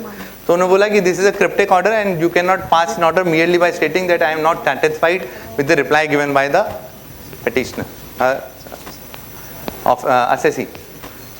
ये सब डिस्कशन था। अ pre requisites of SCN, what is the meaning of opportunity being heard, उसके बाद pre requisite of valid order. ये सब चीजें हमको हर stage पे एनालाइज करनी है, हम जिस भी स्टेज पे हैं। अब मान लीजिए कि मैं अपील को ड्राफ्ट कर रहा हूं, what are the prerequisites and how the appeal has to be drafted. देखिए ये मेरे डॉक्यूमेंट्स हैं। मेरे डॉक्यूमेंट्स क्या है, ASMT 10, DRC 1A, DRC 01, SCN, DRC 0, order, reply, notice of personal living, RUD और वेदर से। अब यहाँ पे मेरे को ये देखना है कि क्या मेरे फाइल में ये सारे डॉक्यूमेंट्स अवेलेबल हैं, क्योंकि जब तक ये डॉक्यूमेंट सारे अवेलेबल नहीं होंगे इसका मतलब है कि मैं हाफ कुक्ड इन्फॉर्मेशन पे अपना रिप्लाई या अपनी अपील को तैयार कर रहा हूँ। अगर मेरे पास ये सारे डॉक्यूमेंट आ गए, उसके बाद नेक्स्ट क्या है, what are the basic facts, name of the SSC. अब आप बोलोगे सर ये नेम ऑफ द एसएससी क्या मतलब, इससे क्या फर्क पड़ने वाला है। अब name of the SSC SCN में क्या है और ऑर्डर में क्या है। ठीक है, वेदर चैलेंजिंग द फैक्ट, क्या मैं नेम ऑफ द एसएससी को चैलेंज कर रहा हूं? अगर कर रहा हूं तो it becomes my ground of appeal. अगर मैं नेम ऑफ द एसएससी को चैलेंज नहीं कर रहा then it becomes a fact. तो आप बोलेंगे नेम ऑफ एसएससी में क्या लिखा है? सर नेम ऑफ एसएससी में बहुत बड़ा सार छुपा है। दो कंपनियां, एक कंपनी जो थी वो मर्ज होकर के किसी और कंपनी में चली गई, तो पहला एससीएन आपके पास आया पुरानी कंपनी के नाम से, आपने उधर लिख के दे दिया कि sir this company no longer exist because it has merge in a new entity and therefore if any subsequent proceedings are to be initiated this has to be continued in the name of the new SSC। अगर वो नहीं करता है उसके बाद भी तो वो डिमांड जो है वो खराब है, वो इलीगल है। and there is a Supreme Court judgment which has been relied in GST multiple times while they have quashed the demand which have been passed against the earlier SSC even though the specific fact was brought by the SSC during the course of proceeding। दूसरी चीज, किसी जने की death हो गई, SSC department को तो पता नहीं डेथ हो गई, नोटिस आया, आपने बोल दिया कि सर डेथ हो गई, लीगल एयर ये है, और वो लीगल एयर को उन्होंने फिर भी रिकॉर्ड में नहीं लिया और अभी भी प्रोसीडिंग पुराने नाम से चल रही है, तो वहां पे जाकर के नेम ऑफ द एसएससी जो है ये रेलेवेंट बन जाता है। इसके बाद देखिए date of notice oblique order, DRC 01A, DRC 01 SCN, ये क्या क्या डेट के आए हैं? क्या ये फैक्ट है या ग्राउंड है? मतलब अगर मैं एडमिट कर रहा हूं कि वो डेट सही है तो वो फैक्ट में चला जाएगा। अगर मैं एडमिट नहीं करता हूं कि ये सही है, कि सर ये तो लिमिटेशन से बाहर था, ये तो बियॉन्ड टाइम लिमिट दिया था, then it becomes a ground for me. Whether DRC 1A, DRC 01, DRC 7 was separately uploaded online, date of uploading, क्या डेट ऑफ अपलोडिंग वो सेम है जो डेट ऑफ ऑर्डर है या उसके बाद में है? अभी गुजरात हाईकोर्ट में ये डिसीजन अविनाश जी पोद्दार ने मेरे को शेयर किया था, जहां पे उन्होंने बोला कि सर ऑर्डर तो असिस्टेंट कमिश्नर ने पास किया, 07 सुप्रिंटेंडेंट ने अपलोड किया, how this is possible? In that case, the Gujarat High Court has specifically stated that even though the adjudication proceedings may continue, but the demand cannot be enforced। क्योंकि अगर order x ने पास किया है तो उसका summary superintendent upload नहीं करता, it has to be uploaded by the officer himself. Details and date of DIN, क्या डिन प्रॉपर है या नहीं है? डिन में देखिए बहुत सारी चीजें जो है वो निकल के आ जाती हैं।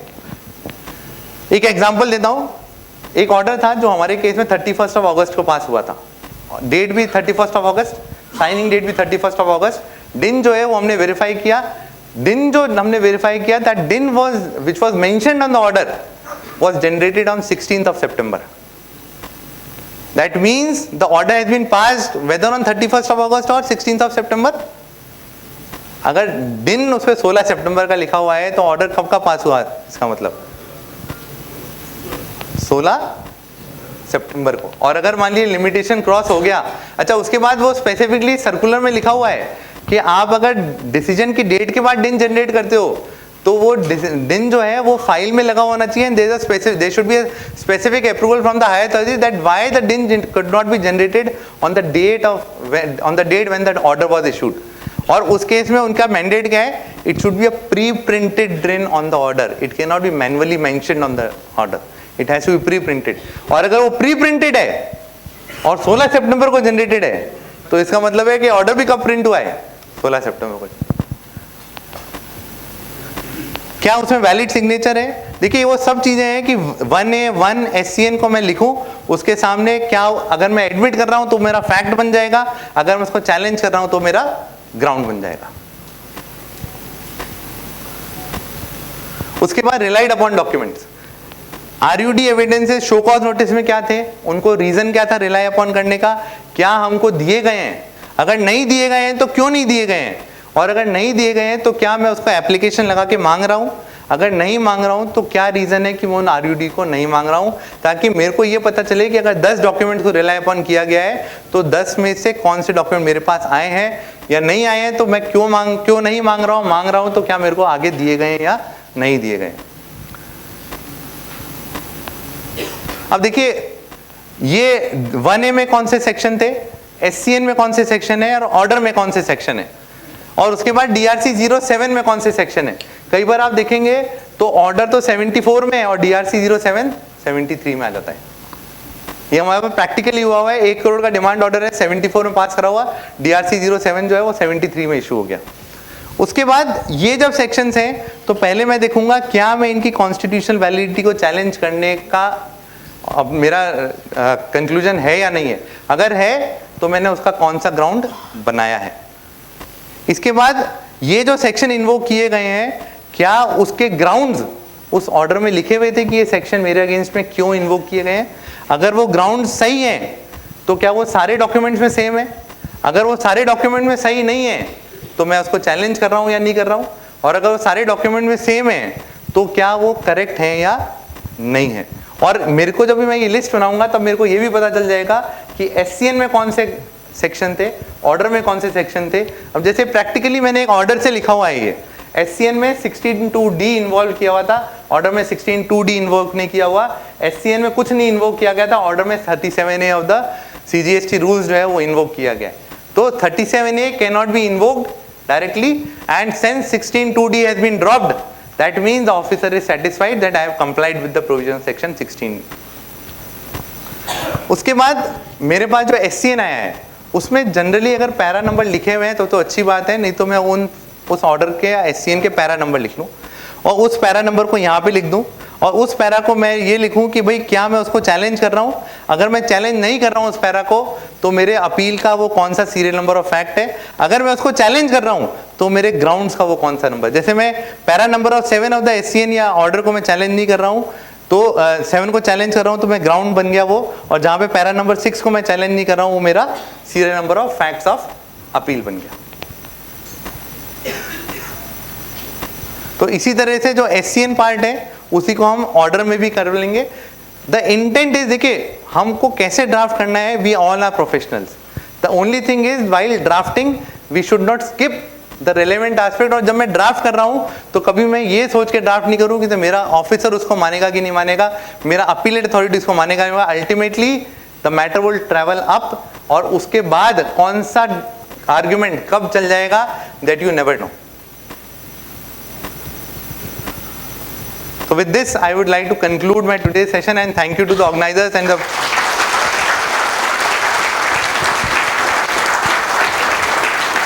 audience for giving me a patient hearing. I have tried to justify my subject within the time allocated to me. Thank you very much. So the loud round of applause itself says that your interactive session speaks about your immense expertise.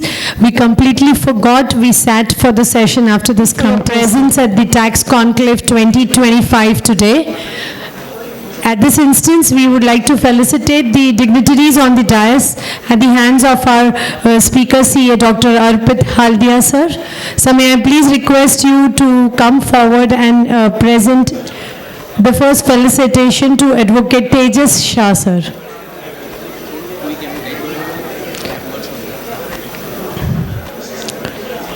We'll move forward a little quickly, followed by Shailesh Makwana, sir.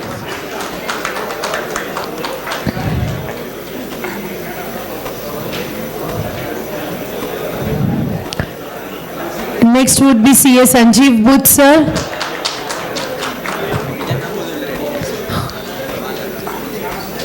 CA Piyush Panchal, sir. Advocate Narendra Karkar, sir.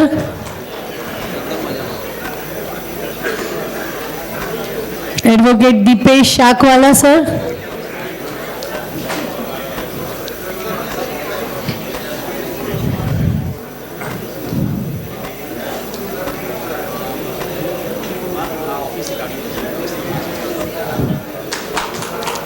And Advocate Jaideep Patel, sir.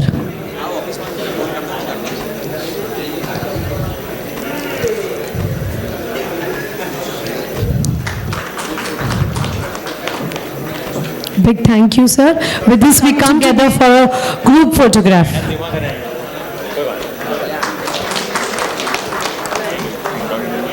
I'm the president of Tax Advocate. May be seated. We will be beginning with the next session shortly.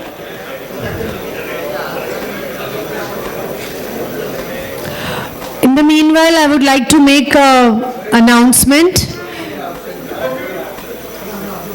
We have already got 95 registrations for the Tax Conclave 2026, which is definitely a very big number, and